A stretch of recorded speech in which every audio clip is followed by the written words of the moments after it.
Olá pessoal, nessa videoaula vamos falar de produto cartesiano, pares ordenados e também de funções. Nessa aula vamos supor que o aluno já tem um bom conhecimento de funções, sabe reconhecer uma função, sabe o que é domínio ou contradomínio. E o objetivo dessa aula é fazer vamos dizer, um pequeno convite para a teoria dos conjuntos, ou seja, como a gente construir minimamente as coisas, baseado ser minimal, ou seja, com quase nenhuma ferramenta, começar a construir a teoria toda praticamente perto do zero. Então, vamos começar a aula só para explicar a ideia toda. Então, olha só, dados x e y, definimos o produto cartesiano, x cartesiano y, por isso aqui. É o conjunto dos pares ordenados, tal que x está em x e y está em y. Quando a gente fala de par ordenado, vamos dizer que a gente exige algumas propriedades. Por exemplo, par ordenado. A primeira entrada e a segunda entrada, a ordem que ela está, é importante. Por exemplo, x1, y1 é igual a x2, y2, se somente se x1 é igual a x2 e y1 é igual a y2. Em particular, o que eu estou dizendo é que aqui o conjunto que está relacionado ao primeiro par ordenado são iguais, e ainda os elementos são iguais, e a mesma coisa aqui dentro. Então, isso que quer dizer ser um par ordenado, eu exigir entrada por entrada. Por exemplo, se x é igual a y, agora eu vou fazer x cartesiano x. E eu estou dizendo que x1 é diferente de x2, então, AB é diferente de BA. Tá? O x1, x2 é diferente de x2, x1. E vamos dizer um bug, caso seja necessário. Por exemplo, x é diferente disso aqui. Tá? Não, só um bug, é só para dizer, ó, x cartesiano x e x são disjuntos. Um conjunto não tem nada a ver com a outra, é uma construção ampla, vamos dizer assim. Só para lembra nesse segundo caso, olha, se eu botasse como chaves, isso aqui sempre é verdade. Mas, por exemplo, em chaves, conjuntos, a ordem dos elementos para mim não importa. Muitas vezes chamado de pares não ordenados. Mas isso aqui, agora com par ordenado, me importa a ordem disso. Tá? É só um detalhe, a diferença disso. Construímos coisas novas. Por exemplo, mas professor, tá bom, já entendi, ficou bom, tá, eu estou satisfeito. Ok, não tem problema, estamos bem, não precisa saber mais que além disso. Mas em teoria dos conjuntos, vamos supor que você queira ensinar para um computador que só sabe 0 e 1. E você sabe quem é x e y. Como eu construo x cartesiano y baseado no computador assim, do zero, do nada, minimamente possível? Uma das possibilidades, existem várias maneiras, mas é só um convite, é x e y como sendo x0, y1. Satisfaz, essas três propriedades. Vamos dizer que a única ambiguidade possível, mas nem é tanto, é se x for 1 e y for 0, aí o conjunto é unitário, né? É só formado por um elemento que é o conjunto 0, 1. Mas se x for 1 e y0 for o conjunto 0, 1, já sabemos que é 0, é 1, 0. E se aqui for unitário e aqui for unitário, então x é 0 e y é 1. Também não é problema. Então está muito bem definido.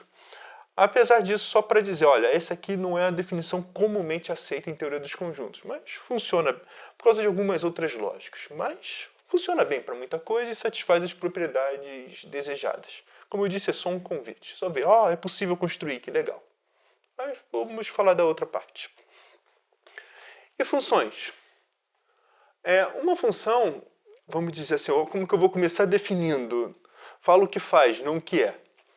Uma função f de x para y consta apenas de três partes. Um domínio, um contradomínio e uma relação.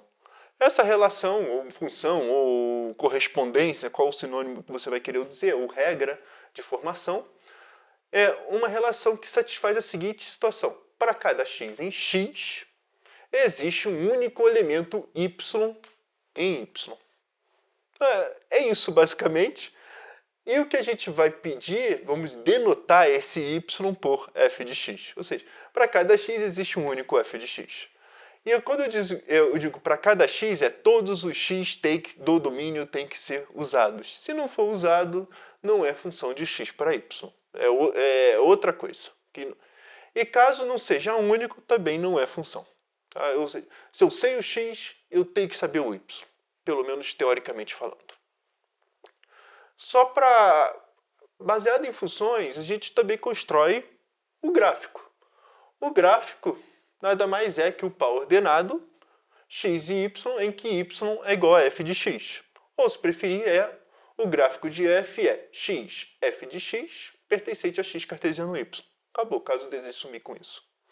Eu posso trocar, eu posso só escrever com f de x direto e substituir aqui. Fica ao gosto. Mas agora, a parte interessante de funções, vê que a gente nunca fala o que é, etc. Mas é possível definir o que é uma função com teoria dos conjuntos?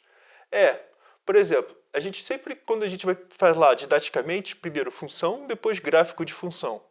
Mas na hora de construir ou pensar na hora do computador, é mais fácil você primeiro construir o gráfico como um subconjunto de x cartesiano y, ou seja, como que a gente faz? Eu pego o z, um subconjunto, em que satisfaz uma propriedade que eu desejo, a propriedade 3 do outro, que diz o seguinte: para cada x fixado, então vou fazer um desenho aqui rápido. Aqui está, vamos dizer, meu produto cartesiano, heurístico, vamos dizer assim. Esse aqui é o meu conjunto x, esse aqui é o meu conjunto y. Quando eu pego um x fixado e eu faço x cartesiano y em desenho, significa essa reta vertical. O que eu estou pedindo é que essa reta vertical interseção z, o z é um conjunto daqui dentro, desse produto aqui, desse plano que eu estou desenhando. O que eu estou pedindo é que x cartesiano y interseção z dado um único elemento. Se para cada x tem um único elemento, essencialmente eu estou pedindo que o z... eu estou pedindo que o z seja algo que vai lembrar essa figurinha aqui. Então, por exemplo, em teoria dos conjuntos, a gente não define, a gente define, olha, um subconjunto é dito uma função, ou no caso aqui a gente é o gráfico de função, se satisfaz essa propriedade.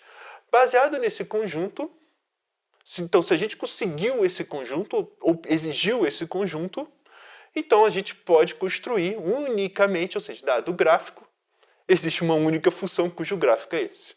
Ou seja, para cá, então a gente consegue construir uma função de x para y nos moldes da notação anterior, tal que o gráfico de f é igual a z. Como que a gente faz? Para cada x, associa um único y que satisfaz único y que satisfaz essa interseção aqui, que a gente sabe que existe e é único.